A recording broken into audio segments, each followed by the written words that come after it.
Hello, I'm Brent Boynton. Welcome to Living with Fire in the Big Sagebrush Bitterbrush environment, a program about how to live safely in Nevada's high fire hazard areas. Sagebrush and bitterbrush create a very dangerous wildfire environment. Homes surrounded by this type of vegetation are at great risk of burning. Fortunately, before fire ever starts, you can do several things to greatly improve the odds of your house surviving. As the name suggests, this type of vegetation is dominated by two kinds of shrubs, big sagebrush and bitterbrush. Big sagebrush is the gray-green bush, and bitterbrush is the darker green and typically larger shrub. Big sagebrush-bitterbrush vegetation is fairly common in northern Nevada and usually occurs on mountain slopes and foothills. Many housing developments have been built in this type of vegetation. Some examples: Lakeview in Carson City, Smith Creek in Elko County, the Foothill Road area of Douglas County, and Galena in Washoe County. Unfortunately, all too often homes have been built and people have moved into this environment without regard to the wildfire threat. And the wildfire threat is significant. Some of Nevada's most intense wildfires have occurred in the big sagebrush-bitterbrush areas. Some noteworthy examples include the Arrow Creek, Peavine, Autumn Hills, and Red Rock fires. On a hot, dry, windy day, the big sagebrush-bitterbrush vegetation type, on level ground, is capable of producing a wildfire that can travel at 8 miles per hour and generate flames more than 60 feet long. Fire behavior can be even more severe in steeper terrain. This is video of a wildfire burning in the big sagebrush-bitterbrush environment. There's a better one.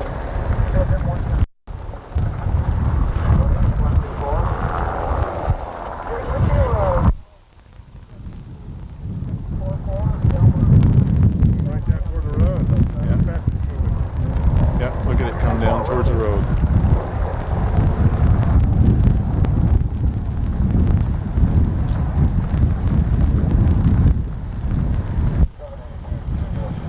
Turn me in, Ross. I'm on it. This is just moving.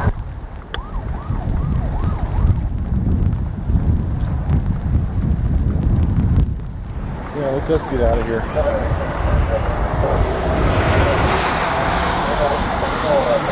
We better get out of here too.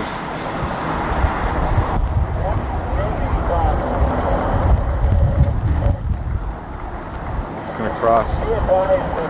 Wild raspberry is up by you someplace. The last I see coal burning was wet raspberry. And Paul Pine was very off the top. I've got a hunch you probably would build this one. Well, I'm going to search and rescue unit here.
It's going the other way. It's a truck.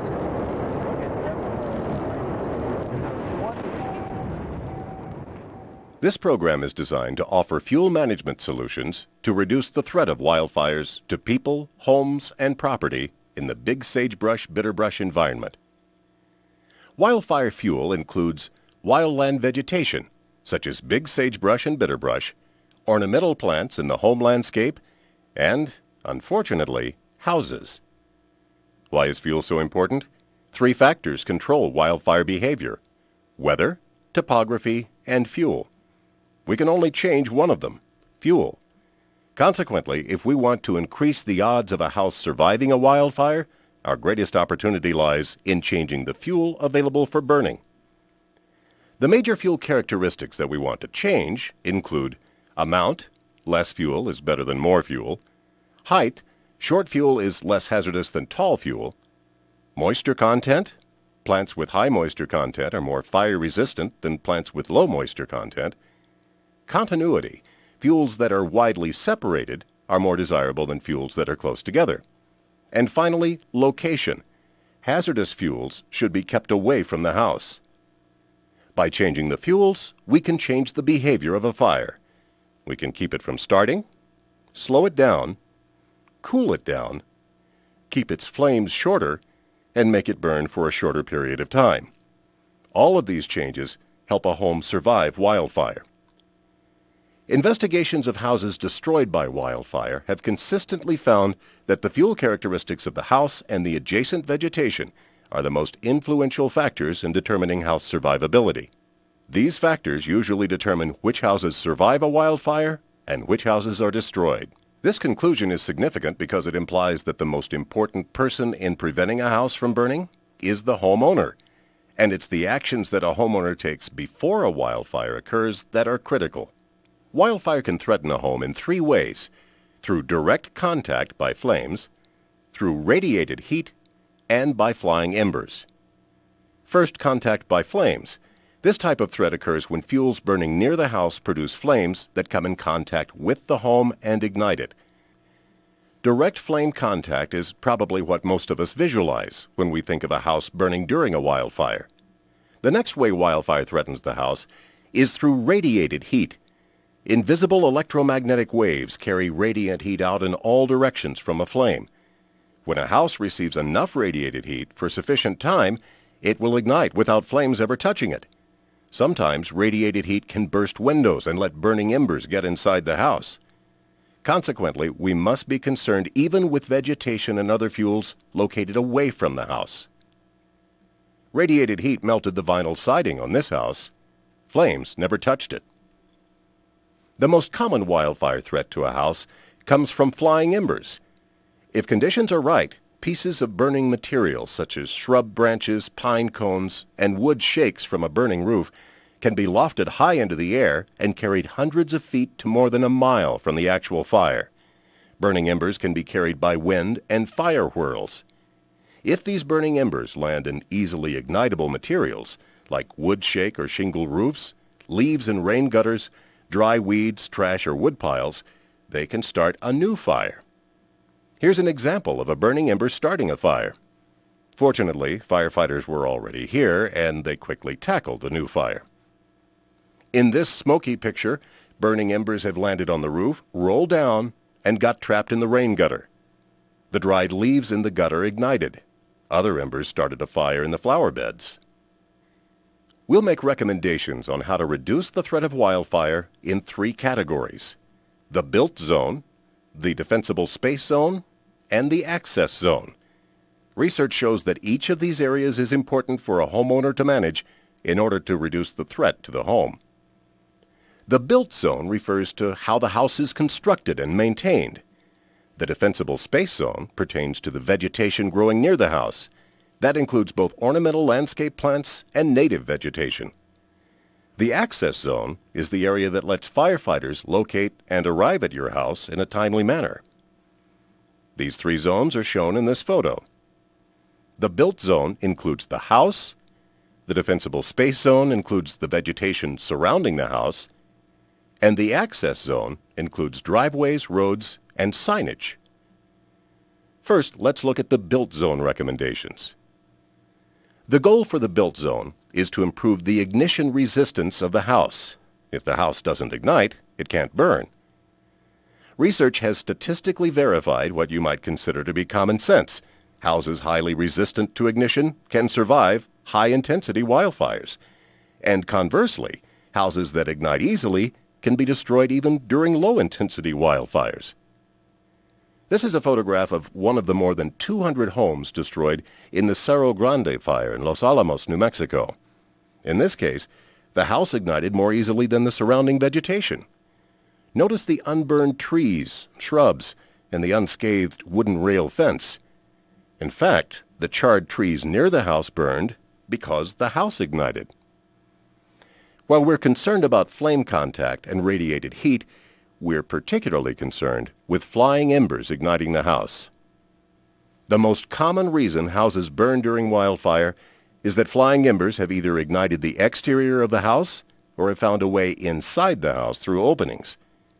Embers commonly start a fire on the exterior by landing on wood shake roofs, rain gutters filled with dried leaves, flammable materials such as paper, trash, and firewood on, beside, or beneath decks and porches, and wood siding. Embers get inside the house through unscreened vents and open or broken windows. The following recommendations for the built zone are brief generalized points. For more detailed information, contact your fire marshal. First, let's look at the roof. The roof is the part of the house most vulnerable to wildfire. It's also the best predictor of house survivability. Houses with wood shake or shingle roofs are many times more likely to be destroyed during a wildfire than homes with a fire-resistant roof. If you have a wood shake or shingle roof, consider replacing it with a fire-resistant type. Fire-resistant roofing materials include composition, metal, and tile. The fire resistance of a roof is rated A, B, C, or non-rated. An A rating has the highest fire resistance. Regardless of what type of roof you have, keep it free of fallen leaves, needles, and branches. Next, rain gutters trap flying embers. Always keep your gutters clean during fire season. Check and clean them several times during the season. House vents are potential entry points for flying embers. You may have vents in your attic, foundation, and eaves. All vent openings need to be covered with 1/4 inch or smaller non-corrosive wire mesh. Do not use fiberglass or plastic mesh because they can melt or burn. The siding covering the exterior walls of a house is particularly vulnerable to radiated heat and direct flame contact. Wood products such as boards, panels, and shingles are the most common siding materials. They are combustible and are not good choices for fire-prone areas. Log homes are a possible exception. They have a higher fire resistance rating than other wood products because whole logs tend to be denser than siding and burn more slowly.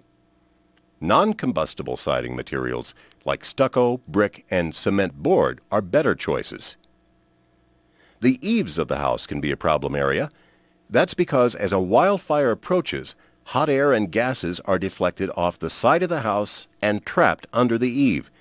The eaves can also trap heat from flames directly underneath them. Heat builds up under the roof and may get into the attic.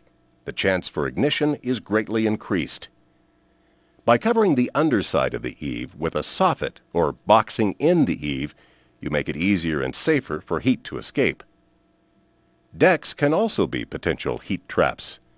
Since decks are often positioned on the downhill side of the house, they effectively trap heat, flames, and embers from an oncoming wildfire. The trapped heat dries out the wood decking and raises its temperature, making it more likely to ignite. This threat increases when leaves, dried grass, trash, and other combustible materials are allowed to accumulate under the deck. Houses with decks that are open underneath are more likely to be destroyed during wildfire. Preferably, the underside of the deck should be enclosed with fire-resistant materials. At the very least, the underside of the deck should be enclosed with 1/8 inch wire mesh. Keep this area free of anything that burns easily. Windows are one of the weakest parts of a house. They usually break before the building ignites. If it's exposed to enough heat long enough, glass can crack and the fractured pieces may fall away. That lets burning embers and heat get into the house, which may lead to internal ignition. Single-paned and large windows are particularly vulnerable. In high fire hazard areas, install windows that are at least double glazed or tempered glass. Low E glass, the glass designed to stop radiant heat even from the sun, may provide added protection. Windows using aluminum frames and sashes are better choices than those using wood or vinyl. Exterior window coverings like shutters can provide added protection. Chimney and stovepipe openings should be screened with 1/2 inch or smaller non-combustible mesh or an approved spark arrestor cap. The final build zone recommendation is to keep the porch, deck, and other areas of the house free of combustible materials. Decorative items on porches like baskets, dried flower arrangements, and pine cones have been known to ignite houses when burning embers land on them. Also, keep these areas free of newspapers, exposed mail, and trash. Firewood stacks should be located at least 30 feet from the house. If the stacks are stored uphill from the house, make sure that if the firewood catches fire, burning logs can't roll downhill and ignite the house. The next set of recommendations concerns the defensible space zone. This zone includes the vegetation growing near the house. The term defensible space refers to the area between a house and an oncoming wildfire where the vegetation has been managed to reduce the wildfire threat and allow firefighters to safely defend the house. The defensible space zone is comprised of 3 areas: the non-combustible area, the lean, clean, and green area, and the wildland fuel reduction area. The non-combustible area lies right next to the house. The lean, clean, and green area extends out from the non-combustible area for at least 30 feet. It's usually part of the irrigated home landscape. The wildland fuel reduction area extends out from the lean, clean, and green area and is usually where native plants such as big sagebrush and bitterbrush grow. Unfortunately, when some homeowners hear the term defensible space, they envision a large expanse of bare ground surrounding their home. While this is certainly effective at increasing home survivability, it's unacceptable for aesthetic reasons and because it contributes to soil erosion. It's also unnecessary. A homeowner can have both, an effective defensible space and an attractive landscape. You can create an effective defensible space by following these 6 steps. The first step is to determine the size of the defensible space. The size is usually expressed as a distance extending outward from the house in all directions. The recommended distance is not the same for everyone. It varies depending on the type of vegetation and the steepness of the slope surrounding the home. On flat to gently sloping terrain, in the big sagebrush bitterbrush environment, the recommended defensible space distance is 100 feet from the house. On slopes greater than 20%, the recommended distance is 200 feet. A 20% slope is equal to 9 degrees. It represents a 2-foot rise over a 10-foot run.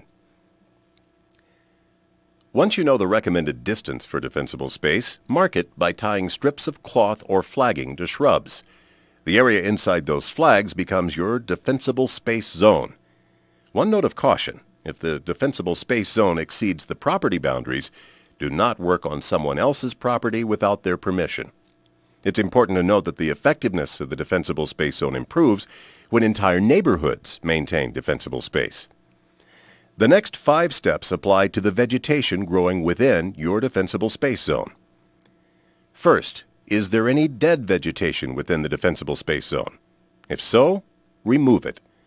Dead vegetation includes dead branches from shrubs and trees, dead shrubs, dead leaves and needles still attached to plants, draped on live plants or lying on the ground, dried grass and weeds, and dead flowers, both wildflowers growing in the sagebrush and flowers in flower beds around the house.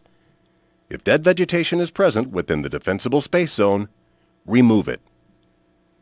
Within the defensible space zone are wildland shrubs such as sagebrush and bitterbrush widely spaced, or do they occur in a dense stand? Dense stands of big sagebrush and bitterbrush pose a significant wildfire threat. If you find this situation within your defensible space zone, thin the dense stands of shrubs. On flat to gently sloping terrain, individual shrubs or small clumps of shrubs within the defensible space zone should be separated from one another by at least twice the height of the average bush. For example, if the typical shrub height is 2 feet, then there should be a separation between shrub branches of at least 4 feet. For homes located on steeper slopes, the separation distance should be greater. Remove shrubs or prune them to reduce their height and/or diameter. In most instances, removing big sagebrush is the preferred approach. It's a very flammable plant. It's easy to remove, it doesn't resprout, and it's typically abundant.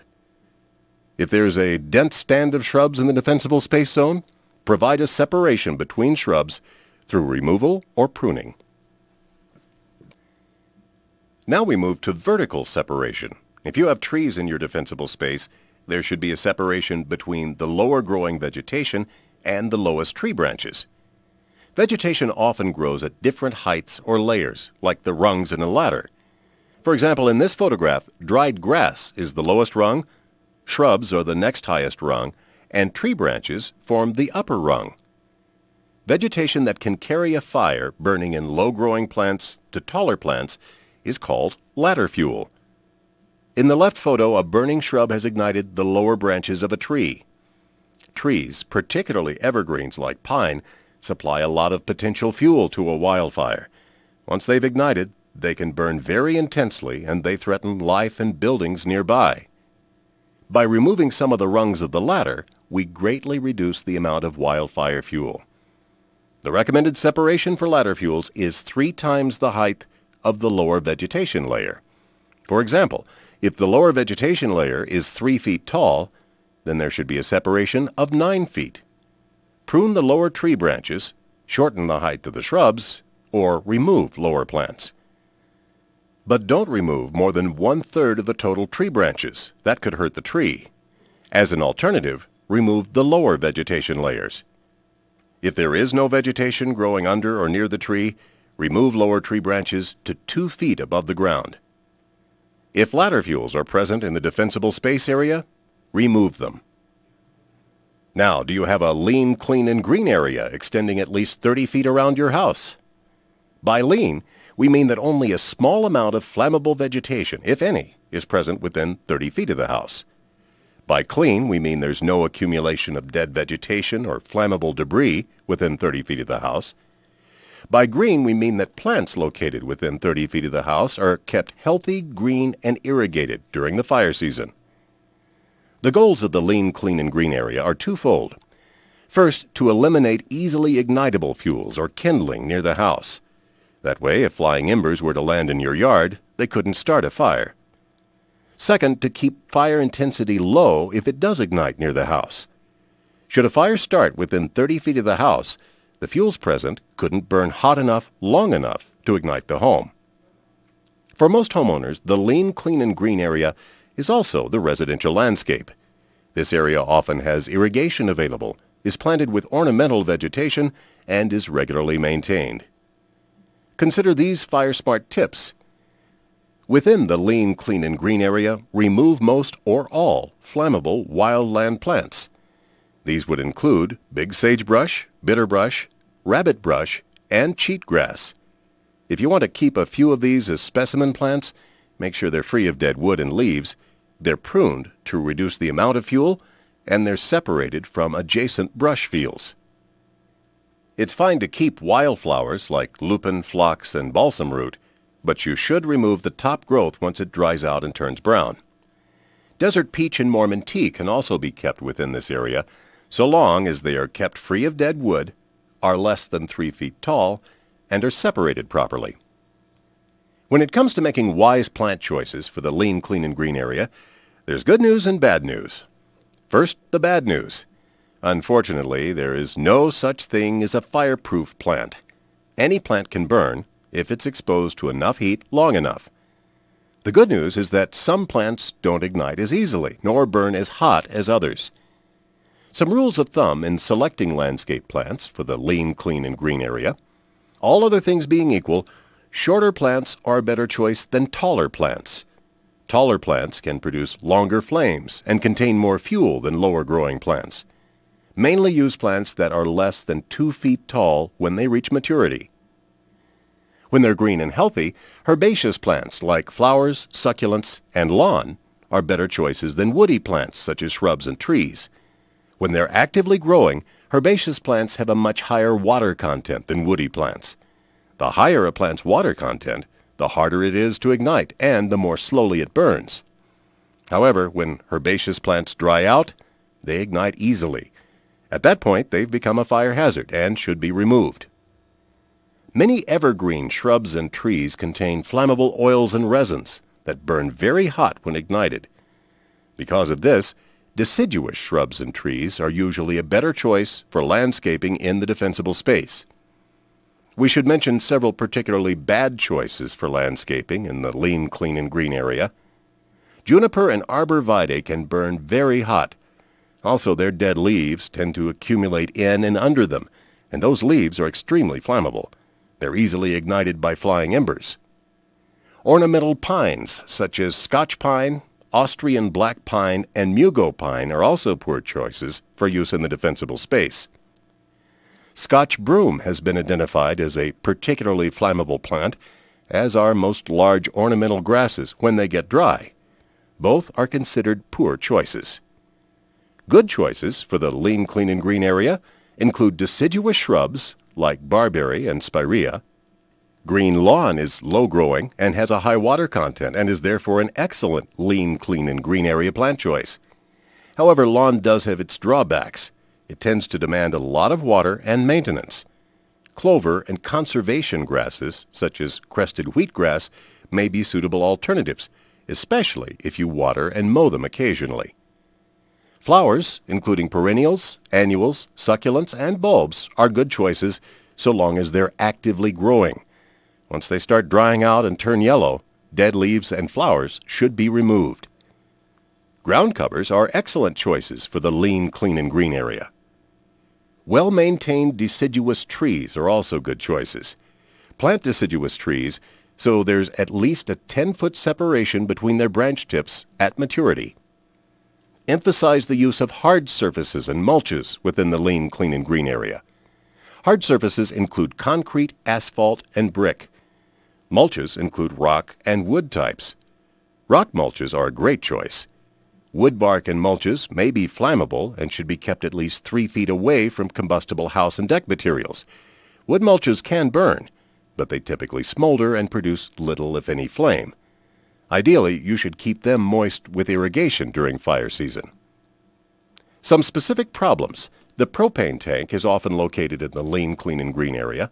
All flammable vegetation should be cleared from within 10 feet of the propane tank and any other fuel tanks.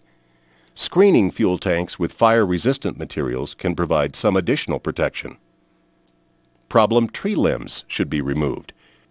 That includes limbs within 15 feet of the chimney, limbs that touch the house or deck, branches that hang over the roof, and limbs that encroach on power lines. The last lean, clean, and green tip is to create a non-combustible area at least 3 feet wide around the base of the house. This area needs to have a very low potential for ignition from flying embers. During an intense wildfire, embers may pile up next to the house. If wood mulches are present, they may add fuel to the embers and eventually produce enough heat to ignite the house. Irrigated herbaceous plants like lawn, ground covers, and flowers can help. Use rock mulches and hard surfaces within 3 feet of the house. This recommendation is particularly important for wood-sided houses. To sum up Step 5, extending at least 30 feet from the house, create a lean, clean, and green area. The last step in creating a defensible space is actually maintaining it. Defensible space is an ongoing activity. Plants grow back, and flammable vegetation needs to be routinely removed and disposed of properly. Before each fire season, reevaluate your property using the previous 5 steps and implement the necessary defensible space recommendations all over again. The final category of recommendations pertains to the access zone. This deals with the ability of firefighters to locate and arrive at a threatened house in a timely manner. A house is much more likely to survive a wildfire if firefighters are there. A proper access zone also helps you and your family safely evacuate. Some housing developments are a virtual maze under the best of circumstances. Add the dark, smoky conditions of an intense wildfire, and it gets even harder to find a particular house in need of assistance, or to evacuate safely. It's also important to note that firefighters may be from out of town and not familiar with the neighborhood. The following recommendations will help make a house more accessible to them. First, make it easy for firefighters to find your home. The address should be readily visible from the street. The characters of the address sign should be at least 4 inches high, and the sign should be fire resistant. There should be street signs at each intersection leading to your house. These signs should feature characters that are also at least 4 inches high and be made of reflectorized, non-combustible material. Now be sure they can get close to your house. Flammable vegetation should be removed for at least 10 feet on either side of the driveway. Obstructions, like overhanging branches, should be removed to provide at least a 15-foot vertical clearance. Houses located at the end of long driveways should have turnaround areas suitable for large fire equipment. Without a turnaround area, firefighters may be reluctant to take equipment and personnel to your home. Contact your local fire marshal for access zone recommendations specific to your area. This program described the wildfire threat in Nevada's big sagebrush bitterbrush environment and offered recommendations for reducing that threat. There were 3 categories of wildfire threat reduction recommendations: the built zone, the defensible space zone, and the access zone. The built zone recommendations dealt with making a fire-resistant house.